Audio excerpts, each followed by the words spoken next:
রাষ্ট্রপতি নির্বাচন আগামীকালকে অনুষ্ঠিত হতে যাচ্ছে।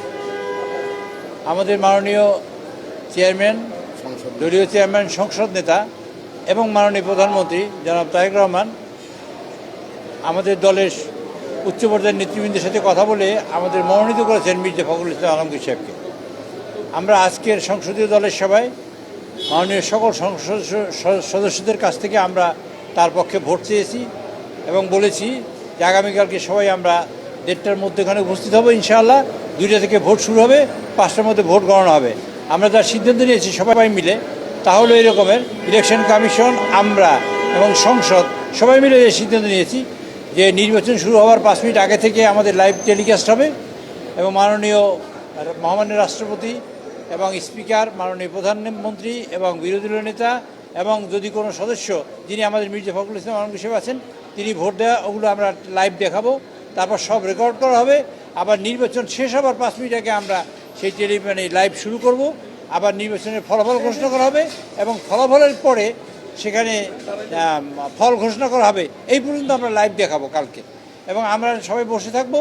তারা ওখানে ভোটার ফর্ম দেবে, আমরা স্বাক্ষর ওখানে জমা দেবো এবং আপনারা দেখবেন সেখানে ইনশাল্লাহ আগামীকালকে একটা ইতিহাসের মহেন্দ্র ক্ষণ তৈরি হবে, ইতিহাসের একটা নতুন যাত্রা শুরু হবে, গণতন্ত্রের নতুন যাত্রা শুরু হবে আগামীকালকে আবার নতুন করে আমার রাষ্ট্রপতি নির্বাচনের মধ্য দিয়ে।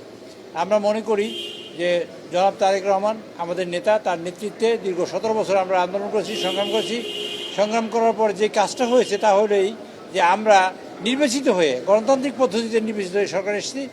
আমরা গণতন্ত্রকে প্রতিষ্ঠিত করতে চাই, প্রাতিষ্ঠানিক রূপ দিতে চাই, সরকার এবং বিরোধী দল ইনক্লুসিভ হয়ে দেশকে গণতন্ত্র প্রতিষ্ঠা করতে চাই এবং দেশের অগ্রগতিকে অব্যাহত রাখতে চাই। সেই কারণেই আমরা আগামীকালকে দেখবেন আপনারা আমাদের 2জন সদস্য হবেন, ক্যান্ডিডেট হবেন। একজন হলো ডক্টর আলী আহমেদ, আরেকজন হলো আমাদের মির্জা ফখরুল ইসলাম আলমগীর সাহেব। আমরা ভোট হবে, এদেশের মানুষ ভোট কেমনে দেয়, কেমন করে দেয় সেটা আবার প্রত্যক্ষ করবে এবং মানুষের মনোজগৎ তৈরি হবে নতুন করে ভোটের প্রতি। সেই প্রত্যাশা করে আগামীকালকে ইনশাআল্লাহ আমরা রাষ্ট্রপতি নির্বাচিত করতে পারবো সেই আশাবাদ ব্যক্ত করে আপনাদের সকলকে ধন্যবাদ দিয়ে, কষ্ট করে আমাদের এখানে এসেছেন তার জন্য আপনাদের ধন্যবাদ দিয়ে আমাদের বক্তব্য শেষ করছি।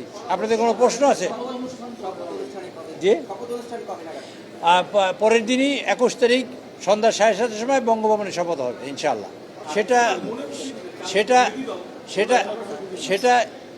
সেটা আমরা যারা সংসদ সদস্য হয়েছি তারা যথেষ্ট সেন্সিবল এবং মানুষের ভোট নিয়েই আমরা এখানে এসেছি। কাজে প্রত্যেকেই জানে এই বিষয়টা, আর এখানে কোনো কিছু বলার কিছু নাই। আমরা এখানে প্রচার প্রকাণ্ড করা যাবে না। আমরা আলোচনা করেছি, আমাদের দলীয় সিদ্ধান্ত হয়েছে, ওনাদের দলীয় সিদ্ধান্ত হবে, আমরা ওখানে বসে ভোট দেবো, কোনো কিছু অসুবিধা নেই।